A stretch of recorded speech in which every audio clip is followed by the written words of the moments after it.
How to properly and naturally clean your dry brush. The Amazon links to everything listed can be found in the description box below. First off, you'll need some Pure Castile soap by Dr. Bronner's. I really like this soap. However, since the container is made of plastic, I choose to use the bar soap option instead. And get that out of here. Next, you'll need your dry brush. I was gifted this one. It does have a plastic barrier between the bristles and the wood. It makes it easier for washing.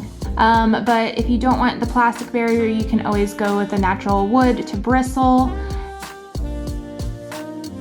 When washing, make sure your water is below that level. You don't want it to touch the wood of your dry brush.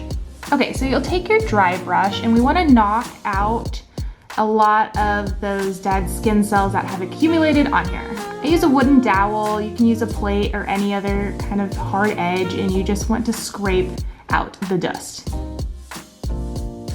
Next, you'll take your tea tree oil. I like Art Naturals. You'll take it, shake it, and put about 10 to 15 drops into your water bowl. Easy peasy.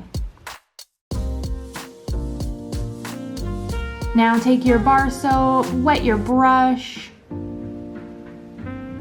and rub some soap on. Easy enough. You're gonna swish that around, rub it in, wash those bristles, let that soak for about 5 minutes, and you'll rinse with warm water. You'll want to wash your brush like this once a week. For an everyday spray, you can take your tea tree oil and a glass reusable water bottle.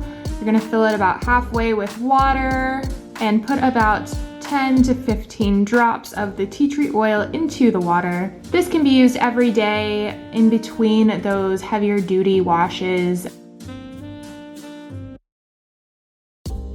Shake it up. You'll use your dry brush and then just spray this on afterwards and hang it up to dry, easy as that. Be sure that your dry brush is completely dry before using on your skin. And that's it.